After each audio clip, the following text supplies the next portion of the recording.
Olá, tudo bom? Eu sou o professor Araújo, esse é o Física Faz Sentido e nesse vídeo eu vou resolver com você o vestibular da UFO, da Universidade Federal de Uberlândia, que aconteceu agora em agosto de 2024. Bom, eu vou pegar aqui as questões de física da prova do tipo 1.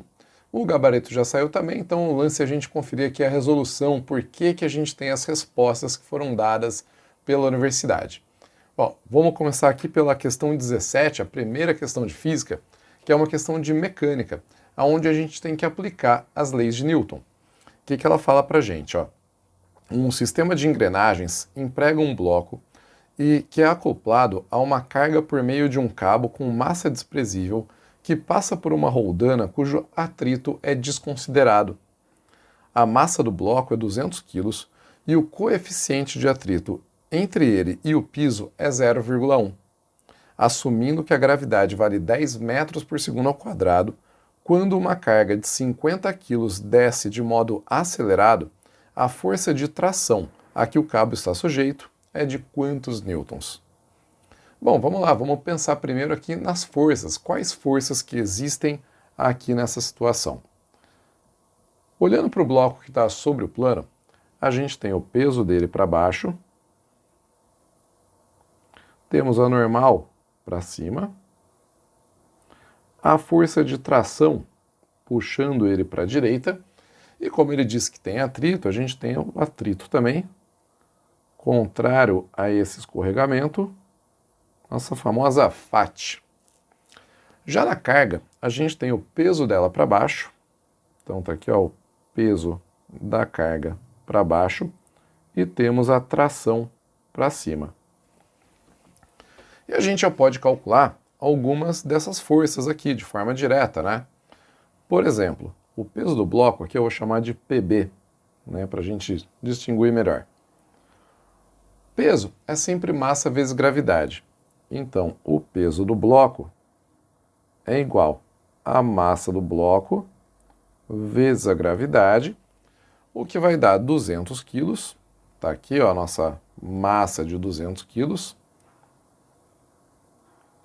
vezes 10 a gravidade, o que é igual a 2.000 newtons. O peso da carga vai ser igual à massa da carga vezes a gravidade. Como ele disse para a gente que a carga vale 50 quilos, ela tem 50 quilos de massa, então vai dar 50 vezes 10, 500 newtons. Tá.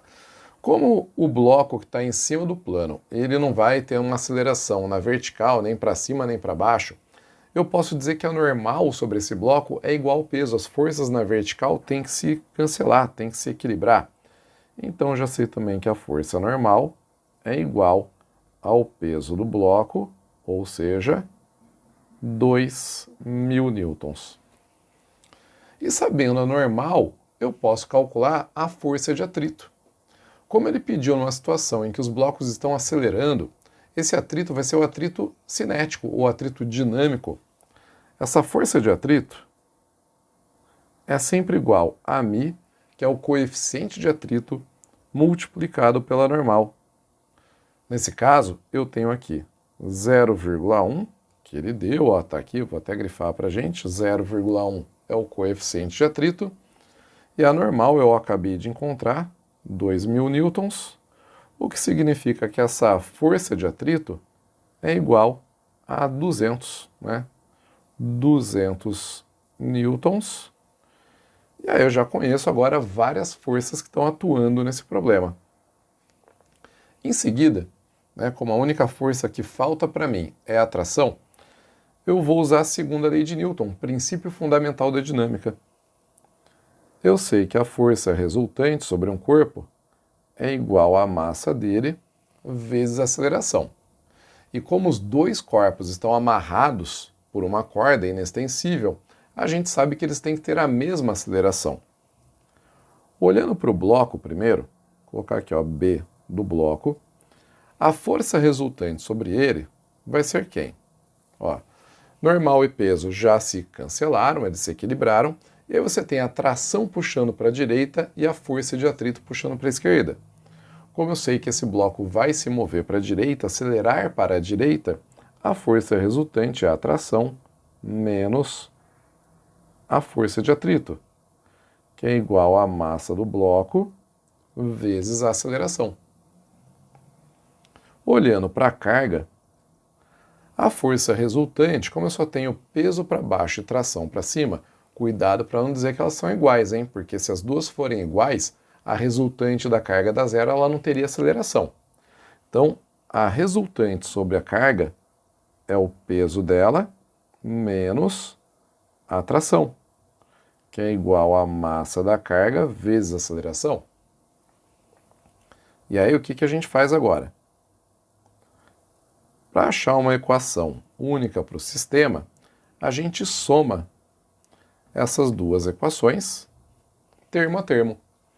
Então, quando eu fizer a soma do lado esquerdo da igualdade, vai ficar tração menos a força de atrito, mais o peso da carga, menos a tração, que acaba ficando o peso da carga menos a força de atrito. É como se a tração do B menos a tração do C se cancelassem, né? Eu não posso dizer que elas se cancelam, porque não são duas forças atuando no mesmo corpo, mas na hora de fazer as contas, uma menos a outra dá zero. E do lado direito da igualdade, a gente tem massa de B, né, massa do bloco vezes aceleração, mais a massa da carga vezes aceleração. E aí o que acontece aqui? Ó?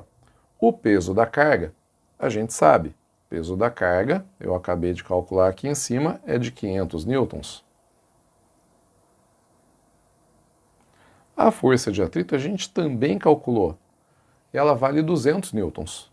Então fica 500 menos 200 igual a massa do bloco B, né, que eu chamei de B, 200 quilos, vezes aceleração, mais a massa da carga 50 kg vezes a aceleração. E aí vai ficar do lado esquerdo 300 igual do lado direito 250.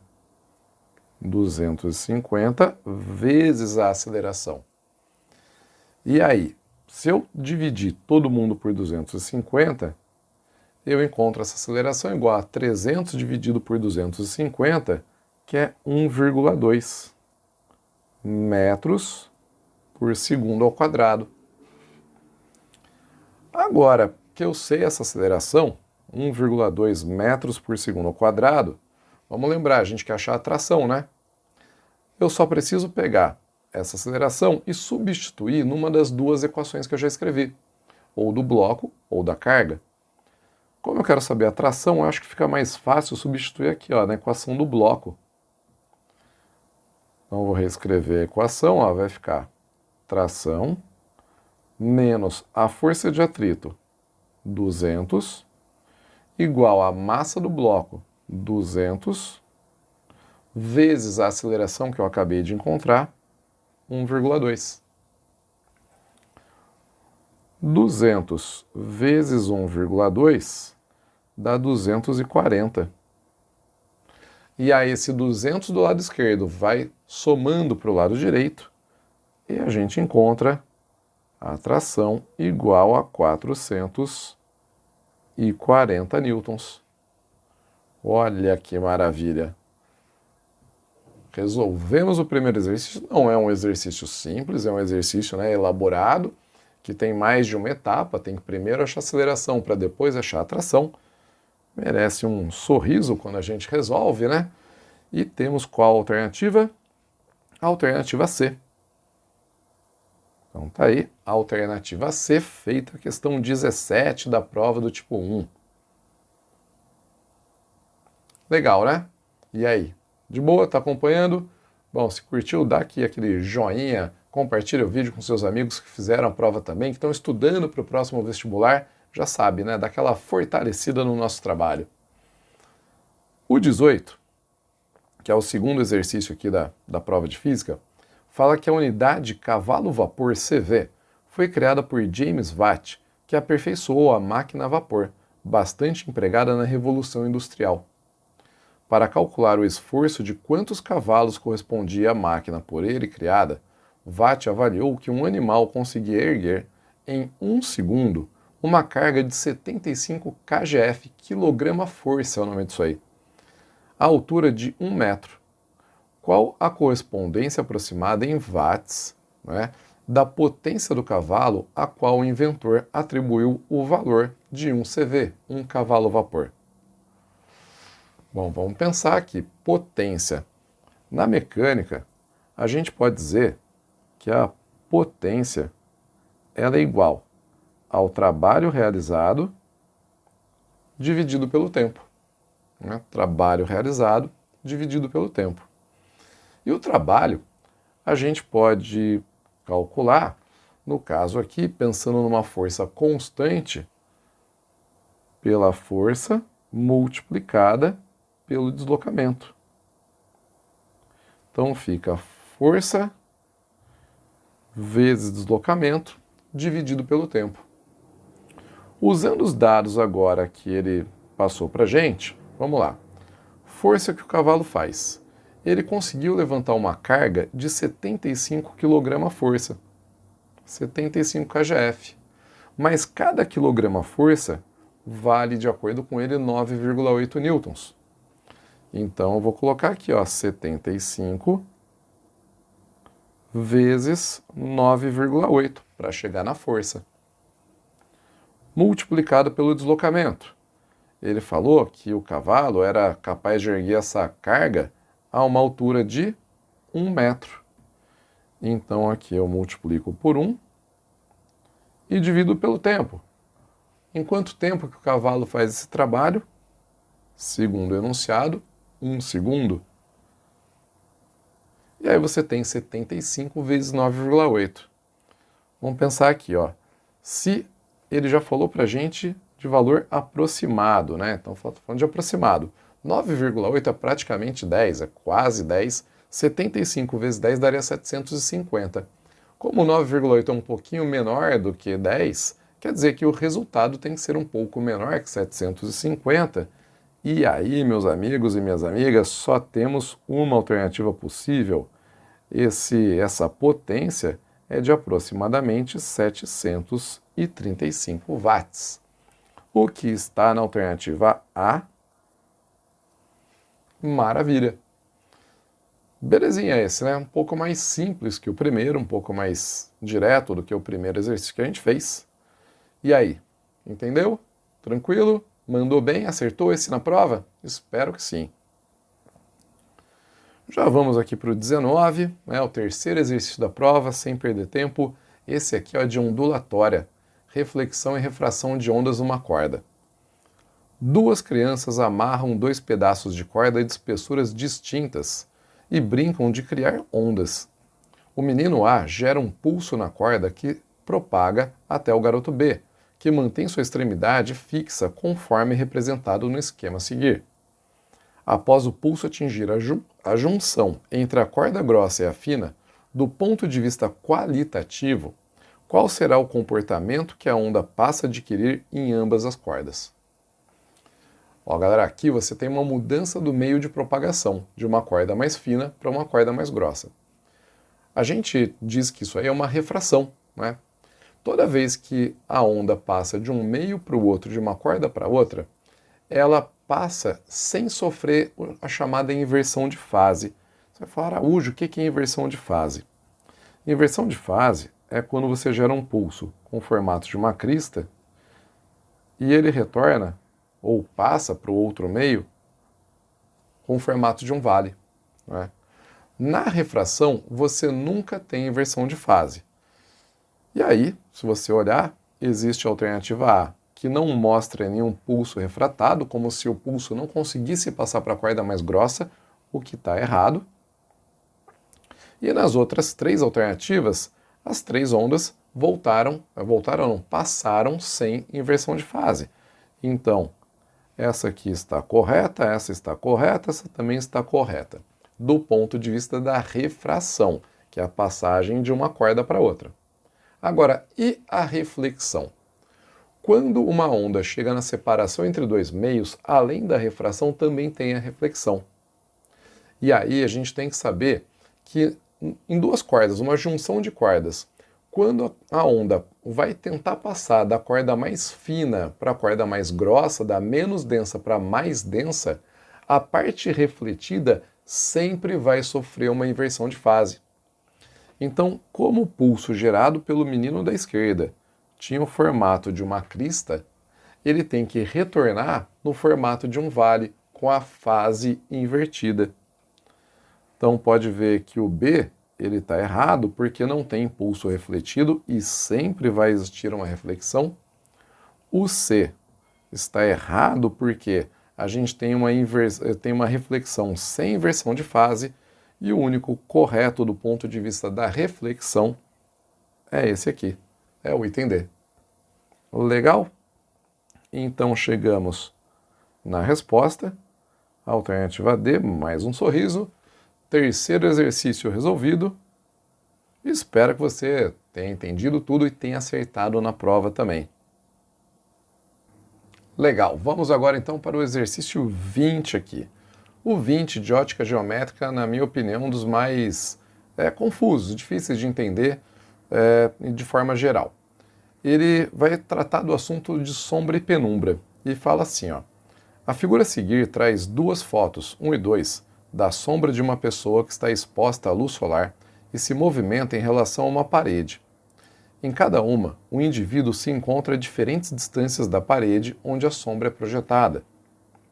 Sobre as características das sombras registradas e as respectivas posições da pessoa, é correto afirmar que a foto 1 foi feita quando a pessoa estava, aí ele quer saber se estava mais próxima ou mais distante da parede. E além disso, ele quer saber o que acontece quando a pessoa se aproxima ou se afasta da parede. Bom, uma coisa importante aqui é perceber que ele falou que a pessoa é iluminada e exposta à luz solar. Então a nossa fonte luminosa aqui é o Sol, que está muito distante, e é uma fonte extensa, não é uma fonte pontiforme. Por isso mesmo, se você olhar a foto 1, nela existe aqui uma parte mais borrada, menos nítida em volta da sombra, que é aquilo que a gente chama de penumbra, né? Então a penumbra é uma parte onde o anteparo está sendo parcialmente iluminado, não chega a ser uma sombra completa. E para a gente entender direito essa penumbra, eu fiz um desenho aqui, que é o seguinte, ó. Nos dois casos, eu tenho uma fonte extensa e tenho dois corpos ali, um pouco mais afastado do chão ou da parede, outro um pouco mais próximo.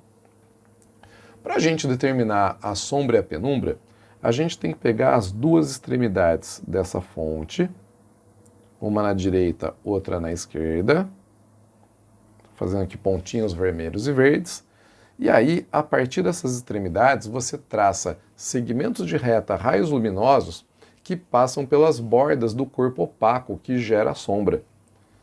Então, no caso aqui da esquerda, eu vou traçar um raio luminoso que passa pela borda do corpo.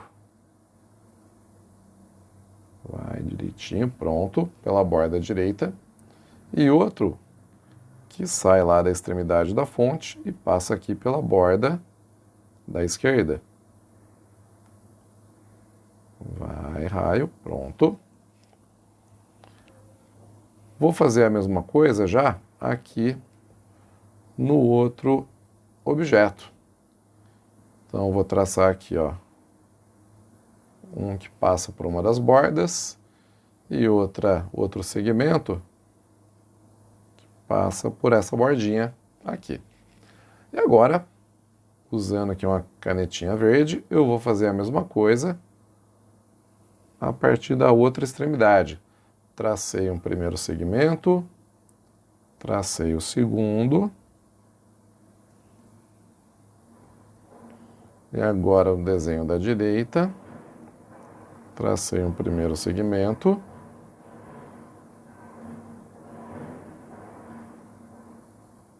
e tracei um segundo. Legal, o que a gente pode ver aqui? O que a gente pode perceber? Existem regiões que não são iluminadas por nenhuma das partes da fonte luminosa, são essas regiões aqui, ó, deixa eu pintar para mostrar, essa região aqui e essa região aqui, ó. Reparem que elas não são iluminadas por nenhuma das extremidades da fonte luminosa. Essas regiões são as que a gente chama de sombra. E existem regiões que são parcialmente iluminadas. No caso, essas aqui, ó, que eu estou fazendo em cinza mais claro. Ah, legal. Agora, olhando para esses dois desenhos, o que a gente percebe? Que quanto mais longe da parede o corpo opaco estiver, maior é a penumbra, né? Mais penumbra você tem. Quanto mais próximo, menos penumbra você tem e a sombra fica mais nítida. Ao mesmo tempo, quando o corpo se afasta, a sombra está ficando cada vez menor, não é? Então, no caso da esquerda, que o corpo está mais longe, a sombra está menorzinha e a penumbra está maior.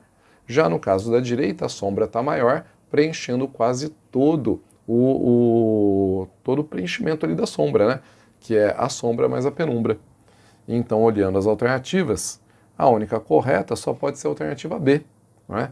Como a foto 1 mostra uma penumbra grande, a foto 1 é aquela em que o corpo está mais distante da parede, então mais distante da parede, e o 2 mais próximo dela, e à medida que a pessoa se distanciava da parede, sua sombra diminuía de tamanho. Legal, né? Então, essa aqui é difícil, você teria que pensar no desenho, né? Fazer esse desenho para chegar à conclusão e não confundir o Sol com uma fonte pontual ou fonte pontiforme. E aí, o que você achou dessa questão? Eu achei ela razoavelmente complicada, né? Difícil para se pensar. Mas vamos para 21. A questão 21 era a questão de física moderna, sempre cai física moderna aqui na Federal de Uberlândia. E esse falava o seguinte: em 1906, Joseph John Thomson foi premiado com o Prêmio Nobel de Física pela descoberta do elétron como partícula atômica. George Page Thomson, não sei como é que fala o segundo nome dele, filho do J.J. Thomson, recebeu o mesmo prêmio em 1937, por identificar a difração de elétrons. Tanto o pai quanto o filho receberam o Nobel de Física por estudos sobre a natureza do elétron. Olha que legal, né? Os dois, o pai e o filho, ganharam o Nobel de Física. A teoria da física que se associa à descoberta, a segunda descoberta, né, do filho do J. Thomson, do George Thomson, é a incerteza de Heisenberg, a quantização de Planck, a dualidade de de Broglie ou a relatividade de Einstein. Galera, a resposta correta aqui é a alternativa C, a dualidade de de Broglie. E muito provavelmente você vai falar: Araújo, eu nunca ouvi falar desse cara. É normal, né? A gente não trabalha tanto no ensino médio assim a física moderna. Mas o que o de Broglie descobriu? O que é essa dualidade de de Broglie? A gente sabe que depois dos trabalhos sobre o efeito fotoelétrico do Einstein, a gente passou a considerar que a luz ela tem uma natureza dual, a dualidade onda-partícula. Então a luz ela pode às vezes se comportar como uma onda e às vezes se comportar como uma partícula, que é o fóton. Mais tarde, Louis de Broglie, ele pensou: poxa, mas se a luz, que a gente sempre achou que era uma onda, pode se comportar como partícula, será que uma partícula não poderia se comportar como uma onda também? E aí, fazendo alguns estudos, ele descobriu que sim, né? Na verdade, com a ajuda do Thomson, filho, ele percebeu que o elétron ele sofria difração. E aí que está a chave do negócio, ó. Difração é um fenômeno ondulatório. E aí, se um elétron pode sofrer uma difração, quer dizer que ele pode se comportar também como uma onda e uma partícula, ou seja, uma dualidade. Daí que vem a dualidade de de Broglie. E é uma questão realmente difícil para conhecedores, né? Sabedores saberão essa aqui, e a alternativa correta é realmente a alternativa C. Legal? Então essa aí nem todo mundo sabe, né? Se não sabia, espero que tenha entendido agora.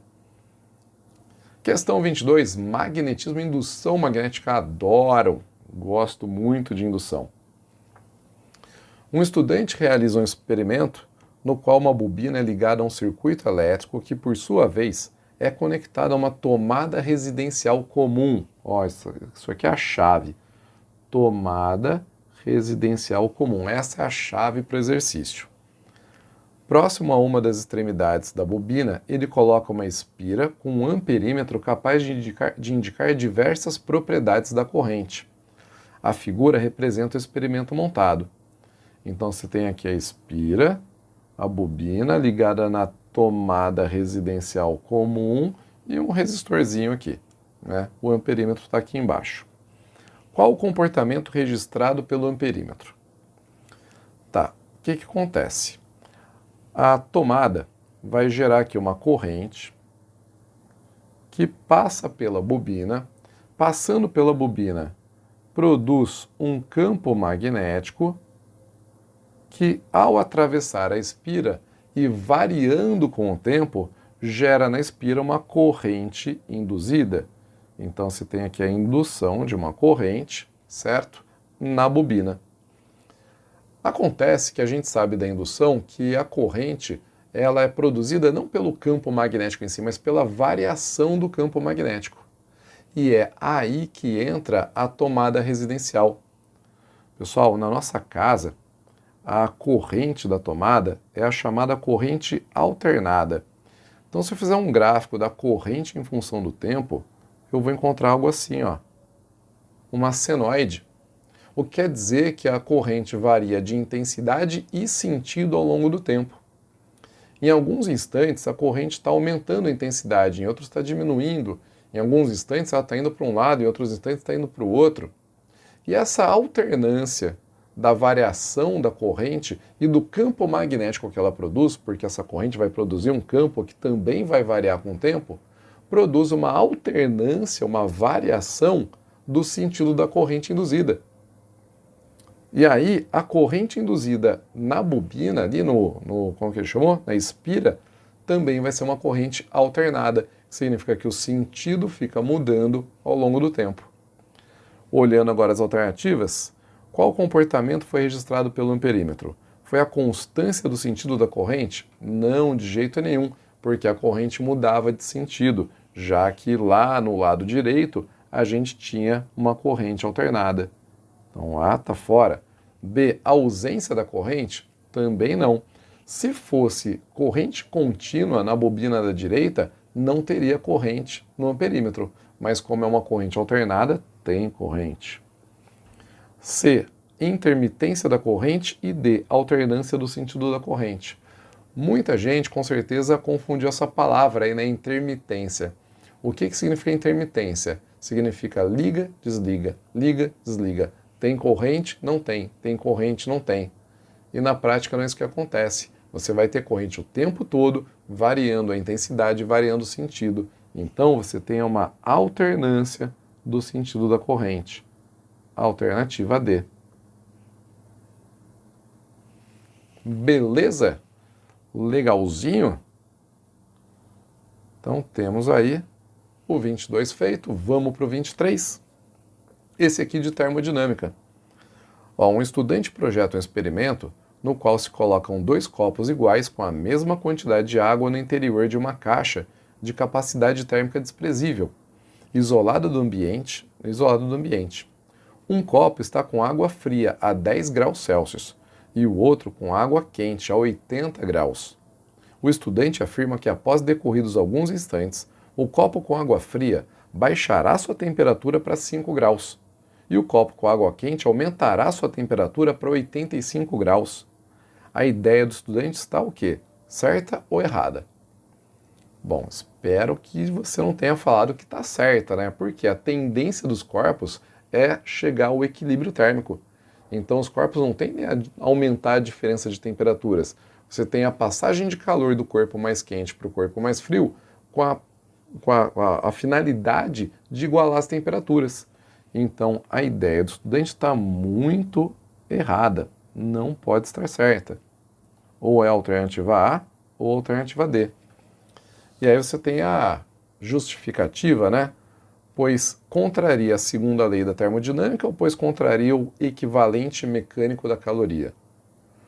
Não tem nada de equivalente mecânico aqui, não é? Equivalente mecânico seria a transformação de caloria, que é uma unidade de energia, em outra forma, né, em outra forma de energia mecânica, por exemplo. Isso aqui está contrariando a segunda lei da termodinâmica. Eu sei, você pode achar estranho, porque a segunda lei da termodinâmica, geralmente você pensa nela como a impossibilidade de transformar todo o calor em trabalho, como a impossibilidade de você ter uma máquina com rendimento de 100%.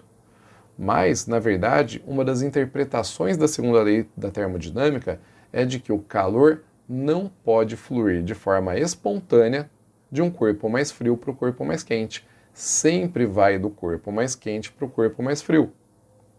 É por isso que sempre que a gente quer transferir o calor de um lado mais frio para o lado mais quente, que é o que a gente faz na geladeira, no ar-condicionado, é preciso realizar trabalho sobre o gás, é preciso gastar energia. Porque, de novo, o calor só vai espontaneamente dos corpos mais quentes para os corpos mais frios, e não o contrário. Legal? Então a gente tem a alternativa A, a alternativa D está errada, e a alternativa A é a alternativa correta. Vou dar mais um sorrisinho aqui. Pronto, aí sim. E vamos para 24. O último exercício de física. Esse aqui é mais tranquilinho, eu acho, pelo texto dele. Ele fala que uma lâmpada LED, diodo emissor de luz, é constituída de uma junção de dois tipos de materiais. Um semicondutor do tipo P, que possui espaços não ocupados por elétrons, conhecidos como vacâncias ou buracos, e outro semicondutor do tipo N, que possui elétrons que não estão participando diretamente das ligações atômicas do material. Esses dois materiais, quando em contato, criam uma zona de transição chamada zona de depleção, que, quando submetida a uma adequada diferença de potencial, permite que um portador de carga possa migrar de um material para outro, reduzindo sua energia, o que pode resultar na emissão de um fóton de onda eletromagnética. Esse processo é denominado como? Bom, aqui, o que você pode pensar? Que ele coloca os nomes fotoluminescência, eletroluminescência, termoluminescência ou quimioluminescência. O que está acontecendo aqui é a emissão de um fóton por um elétron que perde energia ao passar de um material para o outro. Se você tem uma emissão de fótons, de radiação eletromagnética por parte de elétrons que perdem energia, a gente vai chamar isso de eletroluminescência. Não é a fotoluminescência porque ela não é provocada pela luz externa, não é uma termoluminescência porque ela não é provocada pelo aquecimento, pelo calor, e não é uma quimioluminescência porque também não é produzida por transformações, por reações químicas. Ela é produzida pelos elétrons. Então, acho que até quem foi chutar essa questão deve ter chutado a alternativa B, eletroluminescência. E é isso. Terminamos aqui a resolução dessa prova. Espero que você tenha ido bem, espero que tenha entendido tudo. E já sabe, né? Se gostou, se te ajudou esse vídeo, dá um joinha aqui embaixo, compartilha com seus amigos, comenta aí, tira dúvidas também, que eu vou ter o maior prazer em te ajudar. Valeu, gente, um abraço e até os próximos vídeos.